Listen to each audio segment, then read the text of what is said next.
Hello, my name is Marijn Brouckaert, and since 2014 I've been doing something called shared reading in places like prisons, youth protection centers, libraries, schools, but also retirement homes or psychiatric hospitals. And I would like to share some thoughts, some experiences, and some reflections on the reading method. So, how do you end up among a group of participants in prisons, youth protection centers, and so on, sharing your thoughts and feelings about the text that is being read out loud? Because that is roughly what's happening during a shared reading session. How did I end up there?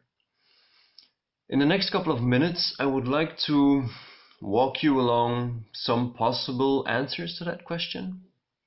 And by doing so, I hope to not only give you some insight in what's going on during a shared reading group, but also, hopefully, unveil its potential to you.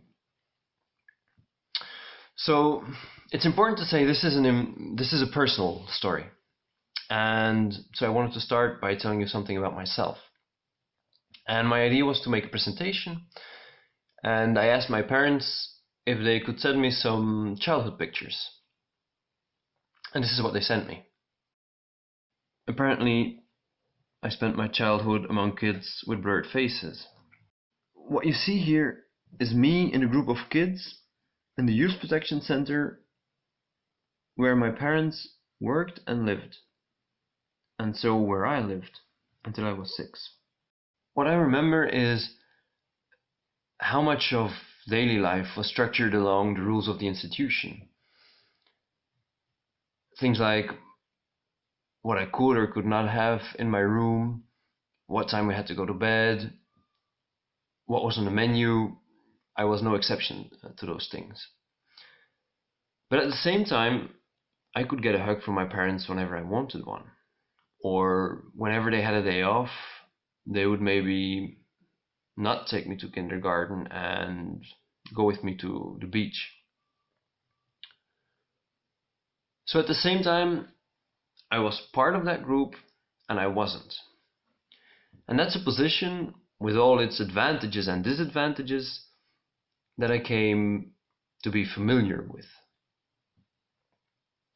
So when in 2014 I first heard of shared reading through the UK-based The Reader organization, and then not much time later I found myself mediating and reading with a group of inmates,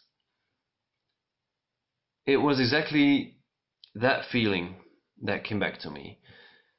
The feeling that I both belonged to that group and that I didn't belong to that group. So let me try and explain that. When a participant would say something like,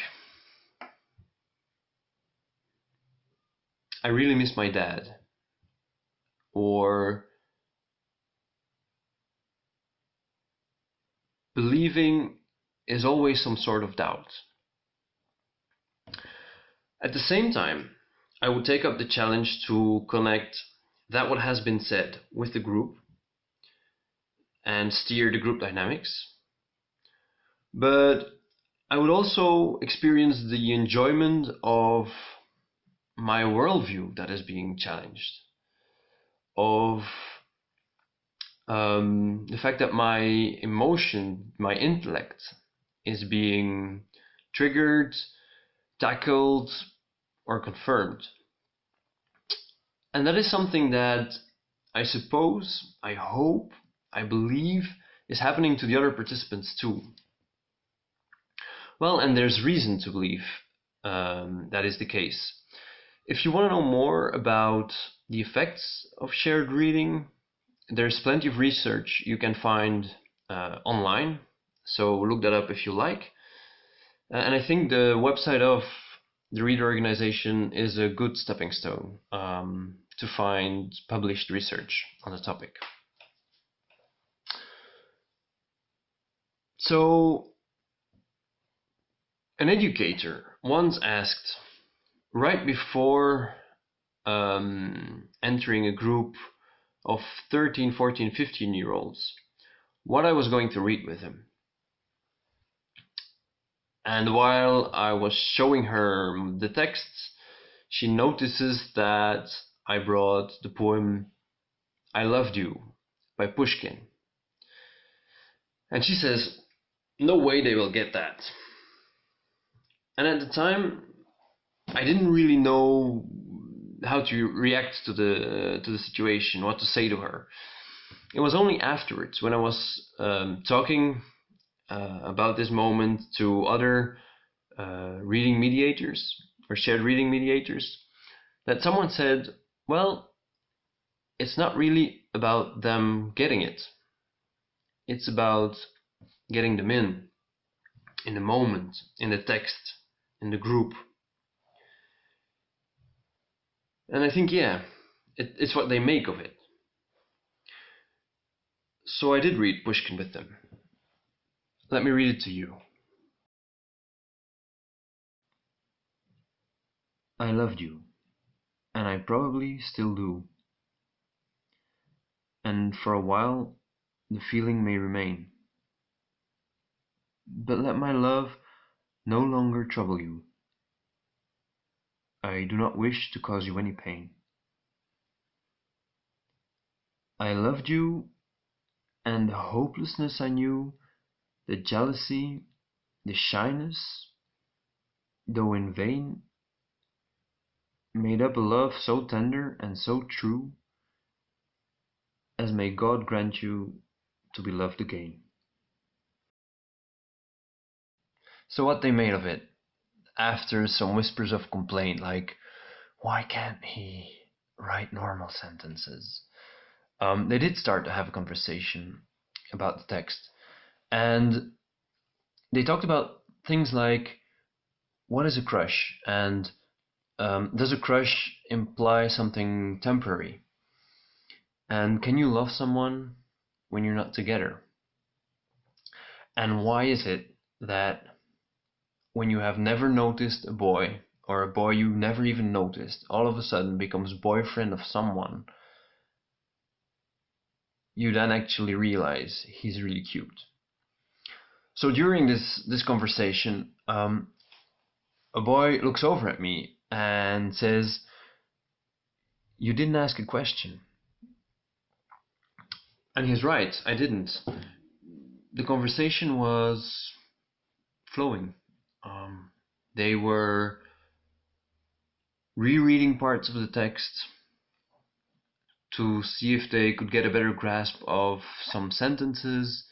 They were tasting words again and again to see if new meanings popped up. They were sharing their thoughts and feelings. And that's something that sometimes happens in a group, and that fascinates me quite a bit. It seems as if they go on autonomously, as if the group takes up the role of the moderator or the mediator. So yeah, this boy turns over and says, you didn't ask a question. And I say, and he shrugs and says, I guess the poem kind of asked the question. I like that idea. Maria Teresa Andrueto, the Argentinian writer and winner of the Hans Christian Andersen, once said, la lectura es en efecto una invitación para descifrar las huellas de lo no dicho, dejándonos arrastrar por el ritmo de la frase y al mismo tiempo frenando por el asombro del contenido. In English, reading is an invitation to decipher the traces of the unsaid, letting ourselves being carried away by the rhythm of the phrase, and at the same time being slowed down by the astonishment of the content. So in a group, reading, as Andrueto describes it, is both an internal and an external process. It's what I think, what I feel, and how can I share it with the group, with the others.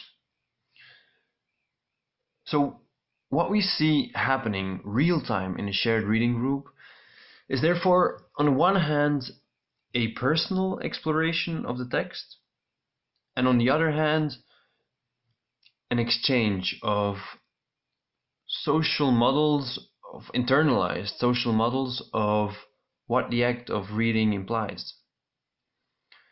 So if you look at it like that, it's a pretty complex experience you offer to someone who otherwise wouldn't necessarily receive that. So yeah, some thoughts on shared reading.